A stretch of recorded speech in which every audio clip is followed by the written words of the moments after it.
የኢፌዴሪ ቱሪዝም ሚኒስቴር በአገሪቱ የሚገኙ የቱሪስት መዳረሻዎችን በዲጂታል ቴክኖሎጂ በማስደገፍና የግሉን ዘርፍ ተሳትፎ በማሳደግ የቱሪስት ፍሰቱን ለማሳለጥ በትኩረት እየሰራ መሆኑን አስታወቀ።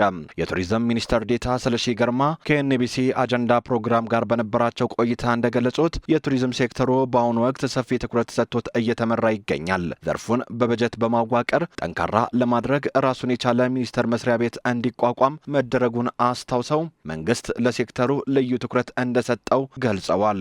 የቱሪዝም ሴክተር እዚህ ማዕቀፍ ውስጥ መግባት መቻሉ ከዚህ በፊት ያላየናቸውን ሀብቶች ማልማት የምንችልበት እድል እንዲፈጠር የቱሪዝም ሴክተር ከዚህ በፊት ከነበረው ትኩረት የተሻለ ትኩረት እንዲያገኝ ሁኔታዎችን አመቻችቷል ማለት ነው። ሚኒስትር ዴኤታው አክለውም የግሉ ዘርፍ በሆቴል፣ በሎጅ፣ በሪዞርትና በቱር ኦፕሬሽን ስራዎች ላይ በስፋት እንዲሳተፍ የተመቻቸ የማበረታቻ ማዕቀፎች መኖራቸውን ገልጸው በአሁኑ ወቅት በዘርፉ ከ2 ሚሊዮን በላይ ለሚሆኑ ዜጎች ቋሚና ጊዜያዊ ስራ ዕድል መፈጠሩንና ባለፈው የበጀት ዓመት 1.4 ሚሊዮን የውጭ ሀገር ቱሪስቶች ኢትዮጵያን መጎብኘታቸውን ጠቁመዋል።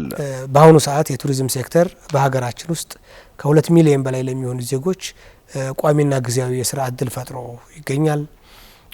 በዚህኛው አሁን ሌተስት ባለን የስታቲስቲካል ዳታ መሰረት 1.4 ሚሊዮን በላይ የውጭ ሀገር ቱሪስቶች ብቻ ሀገራችን ጎብኝተዋል። በዚህም የኮንፈረንስ ቱሪዝምን ጨምሮ ከ5 ቢሊዮን ዶላር ያላነሰ ማግኘት ችለናል ማለት ነው።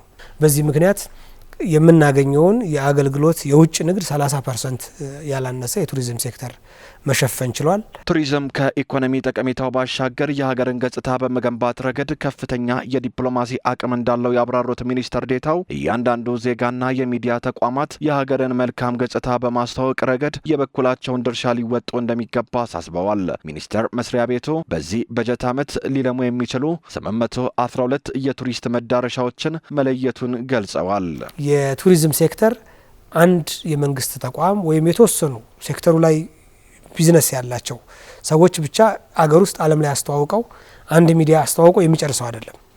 ሁሉም የህብረተሰብ ክፍል በየአካባቢው ያለውን ጸጋ ማስተዋወቅ ይጠበቅበታል። በየእጁ ላይ በያዘው ስልክ ሚኒመም የአካባቢውን የገጽታ ግንባታ ስራ መስራት ይችላል።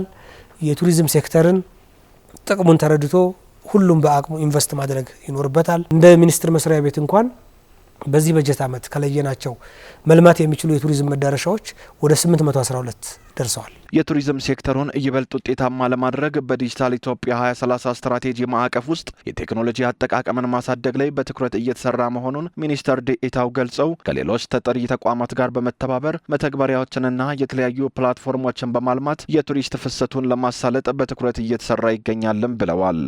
የዲጂታል 2025 እንደነበረው ሁሉ ዲጂታል 2030 የኢትዮጵያ የቴክኖሎጂ ቪዥን አለ። በዚህ ማዕቀፍ ውስጥ የቱሪዝም ሴክተር አንዱ ነው። በቀደመው በ2025 ላይ ነበር፣ አሁንም ቀጥሏል።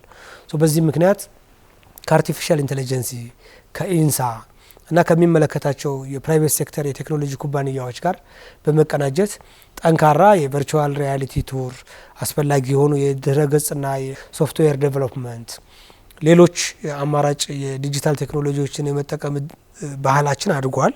የጀመርናቸው ፕላትፎርሞች አክቲቭ የሆኑ ለምሳሌ እንደ ቪዚት ኢትዮጵያ አይነት ኦንላይን ፕላትፎርም አሉን።